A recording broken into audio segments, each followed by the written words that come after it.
Bom dia, gente. Estou gravando esse vídeo aqui para explicar um pouquinho a matéria para vocês. É uma matéria super importante, não só porque cai no vestibular, Enem, mas também para a gente compreender algumas questões da vida, né, da dimensão política da vida aí.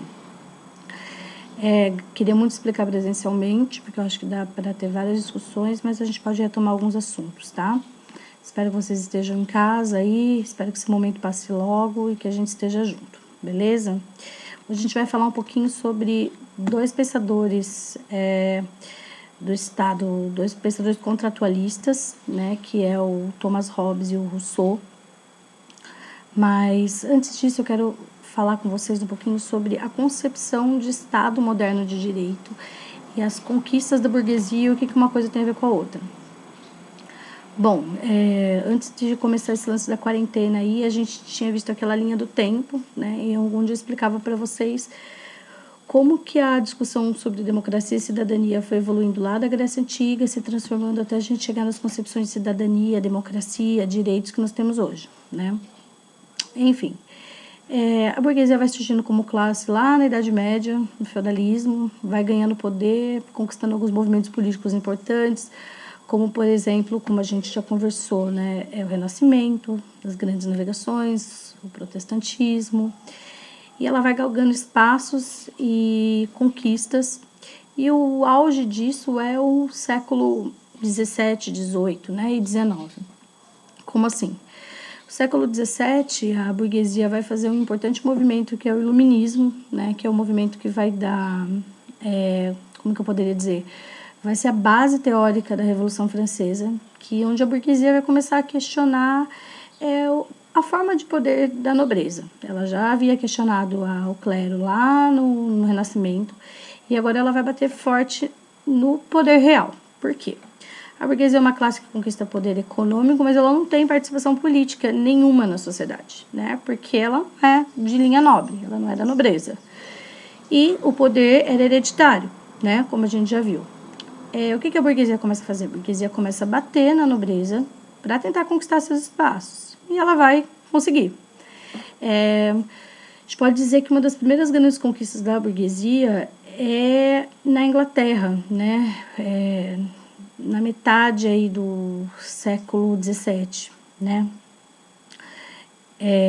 A burguesia vai impor uma conquista para a Inglaterra e ela vai conseguir o que consiste isso, né? Ela vai conseguir um espaço na política, ali na política da Inglaterra, né? Que era dominada pelos reis. Como ela faz isso? Ela conquista a criação do parlamento inglês e de uma constituição que garante sua participação, que ela vai chamar de Carta Magna. A Carta Magna nada mais é que uma carta com princípios, direitos e deveres que inclui a participação da burguesia.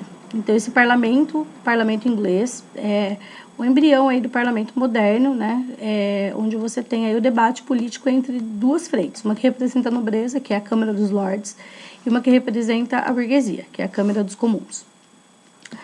Essa conquista vai ser super importante, porque a burguesia consegue aí pela primeira vez participar de fato do poder. E esse processo começa a acontecer em vários outros lugares do mundo, né? Outro espaço, conquista importante da burguesia, vai ser nos Estados Unidos, em 1776, com a conquista da independência dos Estados Unidos. É nela que um importante pensador que a gente vai trabalhar mais para frente, que é o John Locke, vai escrever pela primeira vez uma carta, que é a Carta de Independência dos Estados Unidos, e ela vem escrita algumas coisas que são completamente modernas e que colocam como que deveria ser pautada a nossa sociedade hoje, né? Qual a ideia dele? A ideia de direitos e de que todo homem tem alguns direitos fundamentais. Segundo o John Locke, todo homem tem direito à vida, à liberdade, à felicidade e à propriedade privada. John Locke acredita piamente nesses princípios.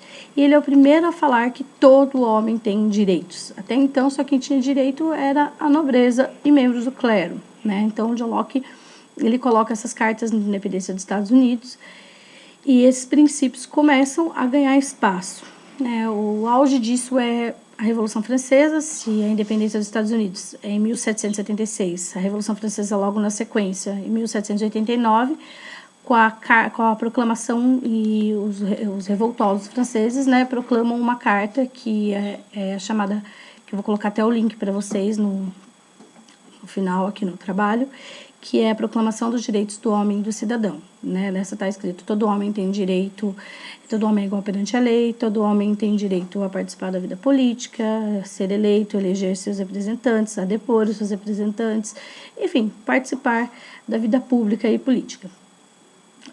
Isso é super importante, e isso é a base do que a gente vai conhecer hoje como direitos civis, que são os direitos individuais, o direito do cidadão, né? A ideia de direito de ir e vir, os direitos individuais, todo homem tem direito à ampla defesa, enfim, né? Todos esses direitos, eles começam aí e vão se consolidando e se modificando em vários cantos do mundo. Esse momento também, a França é o primeiro lugar que a burguesia faz a revolução. No entanto, esse processo vai se dar em vários outros lugares do mundo, né? E vão ter revoluções de caráter burguês em vários outros cantos, como, por exemplo, na Inglaterra e assim por diante, né? Essas revoluções começam a colocar cada vez mais a necessidade de uma sociedade pautada nos princípios burgueses.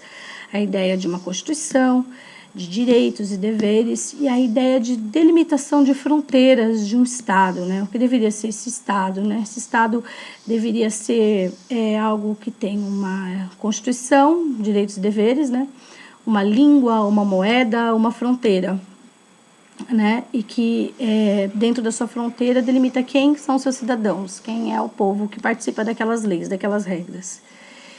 Então, a ideia de Estado moderno de direito está totalmente associado às revoluções burguesas, né? Como assim? Ele é um Estado, né? Moderno, porque ele parte das conquistas que a burguesia conquista com as revoluções na modernidade. E ele é de direito porque ele não é mais hereditário, ele é pautado em direitos e deveres inscritos numa Constituição. E não é só porque o rei mandou e falou, é porque está escrito, é porque foi conquistado pela vontade das pessoas. Por isso que ele é de direito. De direito porque, além de ter direitos e deveres inscritos, ele foi conquistado pela vontade das pessoas, tá? Então, isso é muito importante. Eu vou gravar agora mais 2 vídeos, um falando do Rousseau e um falando do Thomas Hobbes, que são os pensadores que a gente vai chamar de pensadores contratualistas, que eles vão acreditar que o Estado só é de direito, só é reconhecido pelo povo quando ele parte da vontade e da necessidade desse povo, né? Que tem totalmente diferente do que era antes, onde o cara era rei porque nasceu na nobreza e ele manda porque ele é rei, né?